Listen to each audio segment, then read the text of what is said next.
Opa, só o pessoal, estamos com ele, ó, o homem do momento, o Caio, nosso ganhador aí, top 1. Bem, conta sua experiência pra nós aí, grande, como é que foi? Bom, o formato do nosso torneio aqui, ele tem uma primeira etapa de rounds suíços e depois um corte pro top 4, né? E aí a gente forma uma chave. Então eu fiquei em terceiro lugar no suíço e aí na chave, no mata-mata, eu fui até a final e consegui vencer o torneio. E o deck que eu trouxe hoje é o Cold Wave Monarchs, né? Então eu vou mostrar aqui um pouquinho do deck. A ideia dele é basicamente você tá utilizando de monstros fortes que requerem um tributo, que o pessoal apelida de monarcas, né? Pra tá gerando card advantage em conjunto com a carta Cold Wave, que eu vou explicar. Então, o deck aqui começa com alguns bichos Aqua, porque eu achava muito importante esse deck ser agressivo. Então eu uso a Besoldier, né? Porque ele tem uma statline muito forte, né? E obviamente ele funciona muito bem com a Sinister Serpent, né? Como eu tenho algumas formas de buscar a Sinister Serpent no deck, fica fácil fazer esse combo, mas só dele ter um status alto, forte, isso muda tudo. Esse deck realmente precisa por pressão cedo, fazer o oponente perder ali 4.000 pontos de vida rápido, para que os pontos de vida finais você consiga encontrar uma janela dentro das suas cartas para ganhar, antes que o oponente consiga te controlar e fechar a porta em você, né? Então o primeiro monarca que eu vou mostrar aqui, eu queria começar com isso daqui para mostrar os bichos de água e contar um pouco dessa agressividade. E também o primeiro monarca que eu vou mostrar aqui é o Mobius.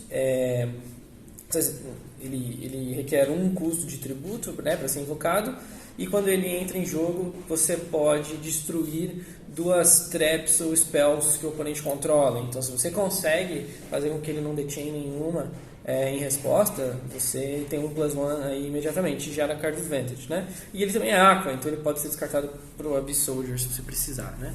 E aqui, isso aqui fecha os Aquas. E aí, continuando, temos 2 Zaborgs. Esses são os outros monarcas do deck. Enquanto o Mobius destrói Trap Spell, o Zaborg destrói um monstro. Pode ser um monstro setado, inclusive. Então, ele é muito forte para você pôr pressão quando o oponente tenta ser defensivo. Setar um monstro, você vai lá, invoca o Mobius, destrói esse monstro e já baixa 2.400, né? Aí, seguindo aqui, continuando nessa ideia dessa grande agressividade, a gente tem o Cyberstein, né? O Cyberstein pode buscar qualquer monstro que eu precisar do Fusion Deck, mas vocês vão entender melhor o porquê que essa carta é tão forte mais pra frente, quando eu explicar um pouco das outras cartas. De resto, eu vou apresentar aqui um pouco da engine de Chaos que esse deck tem, né? Mas principalmente ela precisava ser muito agressiva, então a gente joga 2 Kaikus no main deck simplesmente porque ele tem um status de ataque bem alto e eu preciso estar colocando pressão constantemente no oponente e forçando a mão dele para responder, né? Breaker também é uma carta agressiva e é padrão de muitos decks beatdown normal. Aí agora essa é uma escolha que precisa discutir um pouquinho mais, que é o seguinte: esse deck ele precisa de um certo número de lights para eu poder fazer o BLS, né? Eu escolhi o Ninja Grandmaster porque ele tem um statline forte, ele tem bastante ataque.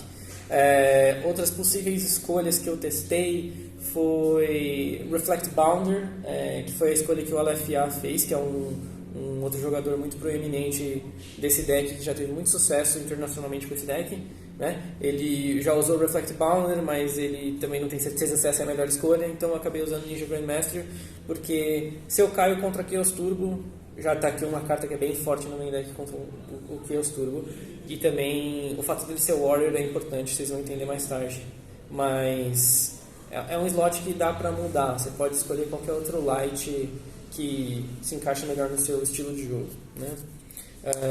Ainda dentro dos lights e de Warrior tem de Warrior Lady, mas ela não é um light inteiro, eu diria que ela é meio light, porque metade do tempo você vai estar banindo ela, então ela não está no seu grave para ser usada para invocar o BLS, né?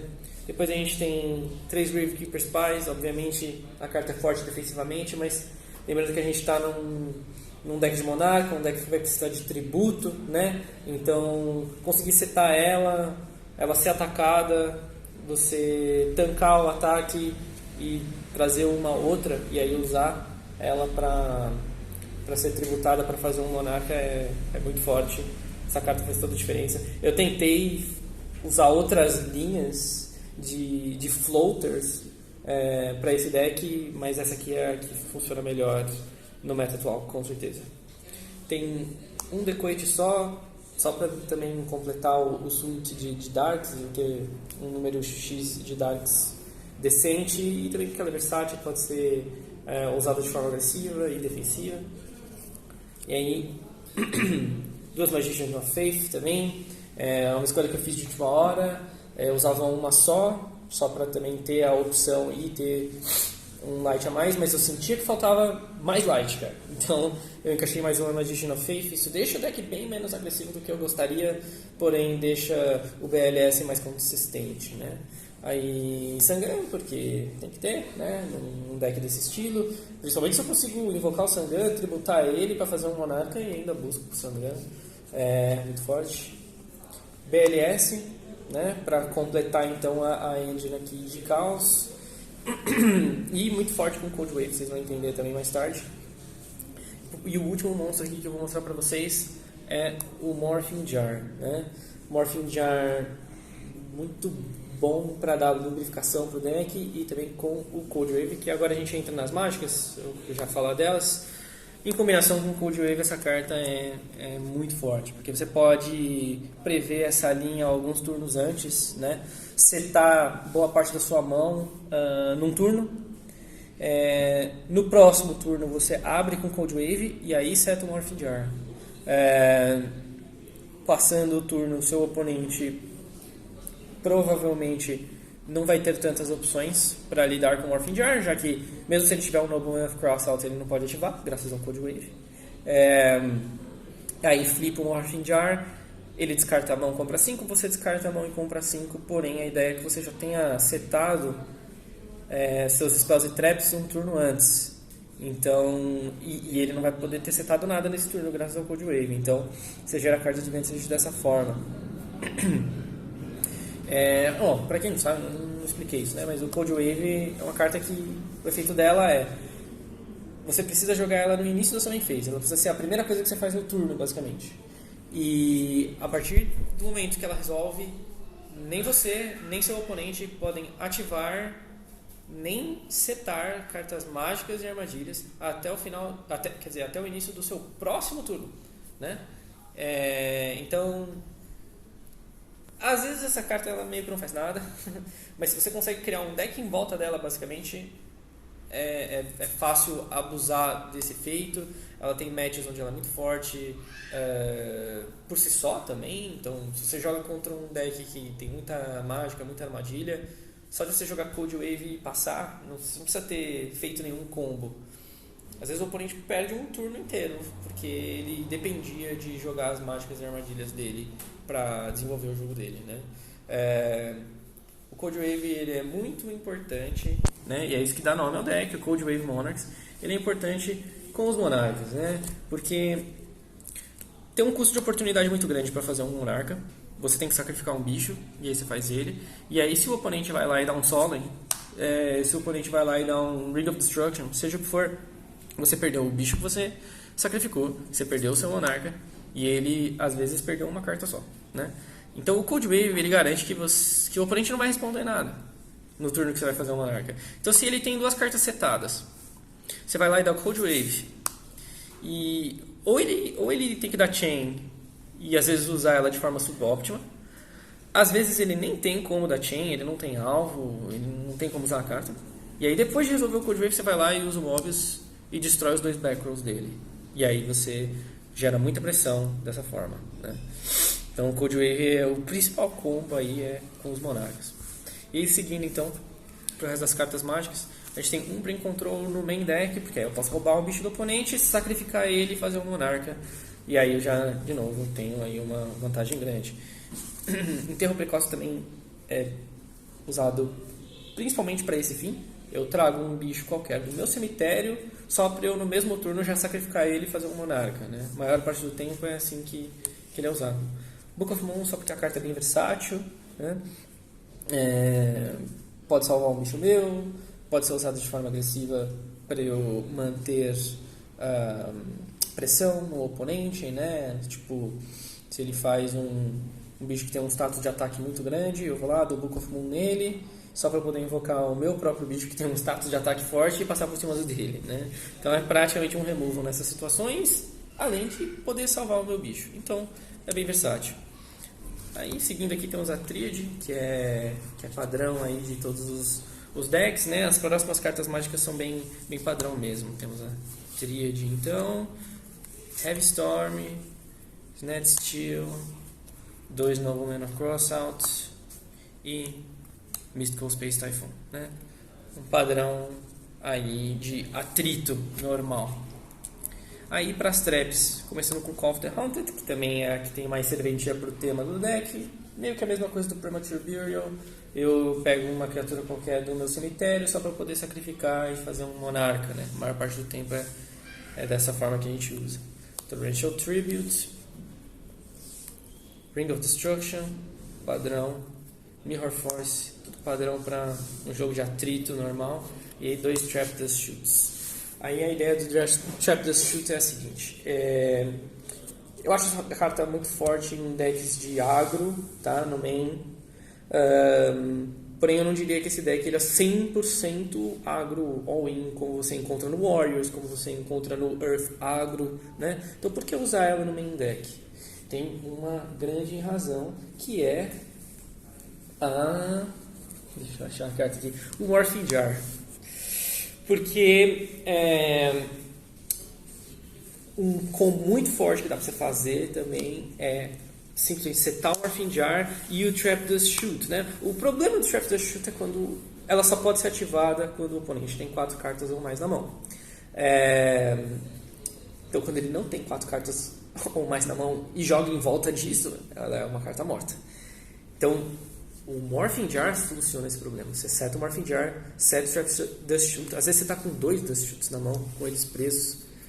Seta os 2, Morphing Jar, free para o seu oponente compra 5 e na resolução você já dá 2 Dust Shoots. Agora você tem 5 na mão, ele tem 3 e você sabe exatamente quais são. Então, mesmo essa carta sendo mais forte para agro no main, eu achei o uso dela muito interessante nesse deck, graças ao Morphing Jar. E é por isso que em certos matches eu também mantenho ela no G2, mesmo quando eu vou em segundo. Porque é muito comum tirar o Trap Dust Shoot quando você vai em segundo, né? Então eu gosto de usar ela dessa forma aí. Agora vamos passar pro side, que eu diria que esse deck ele realmente ele não tem 40 cartas não, ele tem 55. O side é extremamente importante, é essencial para esse deck funcionar. Por exemplo, Mystic Tomato é uma carta estranha de se ter no side, mas ela é essencial de estar dentro das 55 nesse deck. Por quê?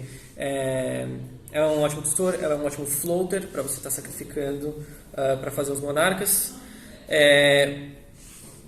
Porém, ela é excelente contra agro. Ela segura muito o agro e os decks de agro normalmente têm poucas formas de se livrar do tomate sem ser por combate, né? Agora, eu não uso ela no main porque se eu estiver jogando contra combo ou contra control, ela não é agressiva o suficiente, né? E geralmente eles vão ter algum tipo de carta para tirar ela da mesa sem ativar o efeito dela, né? Então eu acabo deixando ela só no side, mas ela é essencial quando eu jogo contra Warriors, né? Aí a gente tem um King Tiger, principalmente forte contra os decks que tem Scapegoat, seja Reasoning Gate ou Gold Control, mas também contra decks que tem recrutadores como Mystic Tomato, seja qual for o elemento, né? Aí obviamente eu não trago os meus Mystic Tomatoes, e pelo menos eu impeço que o oponente possa ficar buscando com Giant Rat ou com o Mystical Tomato dele, né? Então essa carta está aqui para esse uso, né? Spirit Reaper, eu usei principalmente nesse deck pensando no meta atual local meu. Eu sei que eu ia enfrentar decks de agro e decks de Reasoning Gate, então essa carta ajuda bastante a parar. Ela não é também ela não quebra as pernas completamente desses decks, mas eu achei que era uma boa opção, porque pelo menos eu posso buscar ela com Sangan, eu posso buscar ela com Mystic Tomato, e ela fica no campo e pode ser sacrificada para também fazer um Monarca depois, né? Tsukuyomi, muito importante no matchup contra Warriors, porque ela consegue se livrar da maioria dos Warriors agressivos, e também para melhorar meu matchup contra Control. Meu matchup contra Control não é dos melhores, assim, é bem 50-50 no main, porém eu não tenho muita coisa para subir do side, enquanto geralmente eles têm bastante coisa do side contra mim. Então é importante eu ter sim a Tsukuyomi no side para isso. Aí agora eu tenho 3 Royal Decrees e um Jinzo. Isso faz o deck mudar completamente no G2 se eu precisar, né? Eu não dependo muito das minhas traps. Eu posso abandonar principalmente os Trap the Shoots e às vezes o Mirror Force, que são as traps mais reacionárias que eu tenho, enquanto o Ring of Destruction e o Torrential Tribute são mais fáceis de usar, geralmente não são problemáticas de se usar em conjunto com o Royal Decree. E eu acabo subindo os Royal Decrees e dependendo do match eu subo o Jinzo também para fechar o jogo do oponente se eu perceber que ele está rodando tipo 9 traps, 10 traps, 11 traps. Essa carta muitas vezes ganha o jogo sozinha. E ela serve como uma pseudo Cold Wave. Porque a ideia do Cold Wave é você poder usar para que o oponente não tenha resposta e você poder continuar dando pressão. Dependendo do deck, o Royal Decree é simplesmente melhor que o Cold Wave, porque as respostas que o oponente vai ter é tudo trap. Então, deixa ele ativar a trap e aí responde com o Royal Decree. Acaba dando na mesma. Agora, 2 cartinhas mágicas extras que tem aqui. Um Brain Control a mais, para quando eu estiver jogando contra decks de agro, principalmente, porque eles vão ter sempre bicho virado para cima, então eu vou lá, roubo e faço o meu Monarca por cima. Swords of Revealing Light serve contra agro, serve contra combo, né? E por fim, as últimas 4 cartas do meu... Não, antes disso eu vou mostrar também um Mind Control, que é principalmente por match de Chaos Turbo, que eu acabei nem enfrentando hoje. E as 3 últimas cartas aqui do deck um Reinforcements of the Army, Mystic Swordsman e Zubira the Dark, né? Então esse é um balãozinho interessante que tem no deck. Eu tenho um suit de Warriors no side que eu posso subir pro main. Eu já tenho Didi Warrior Lady e o Ninja Grandmaster Sasuke no main, né? Então eu já tenho 2 alvos aí no main pro Reinforcements of the Army. Se eu estiver jogando contra um deck que seta muita coisa, eu vou lá e trago o Mystic Swordsman e o Reinforcements of the Army. Basicamente garante que eu tenha meio que 2 cópias do Mystic Swordsman, 2 cópias da Didi Warrior Lady e 2 cópias do Ninja Grandmaster, né? E se eu estiver jogando contra Warriors, aí eu não subo esse daqui, eu subo a Zumbira, porque aí a Zumbira em modo de ataque é basicamente uma parede para Warriors. Eles não tem praticamente nada no main deck que passa por cima dela, a não ser outra Zumbira, né? E a ideia é usar ela de forma defensiva, então a condição dela não atacar os pontos de vida diretamente do seu oponente nem acaba importando. Você invoca ela em modo de ataque e deixa ela lá paradinha, então também não vai adiantar eles usarem Sakuretsu Armor. Ela é uma carta para ser defensiva mesmo, para a agressão do Warriors. E tá aqui o side do deck. E aí, assim, tem só um Fusion deck aqui, que é para ser buscado com o Cyberstein. Cyberstein é uma peça-chave também do deck, porque ele pode ser buscado pelo Tomato depois do side, ele pode ser buscado pelo Sangan, né? E o problema do Cyberstein é que ele é arriscado, você gasta 5.000 pontos de vida. Agora, se você der Cold Wave antes, ou der Royal Decree antes, e sabe que o oponente não vai ter nenhum tipo de resposta, você pode usar o Cyberstein sem medo e buscar exatamente a peça que você precisa. Se você precisa de dano, você simplesmente busca o Master of Foz e bate ali 5.000 praticamente. Se você precisa remover alguma carta do oponente, às vezes você busca Talzanais, às vezes você busca o Dragão Metralhadora. Se você sabe que o oponente só tem tipo respostas que dão alvo, como o Sakuretsu Armor, como Ring of Destruction, você busca o Rei Dragoon. E dependendo do deck, você traz o The Last Warrior from Another Planet, que impede que eles invoquem monstros. Dependendo do deck, eles não têm resposta para o Last Warrior.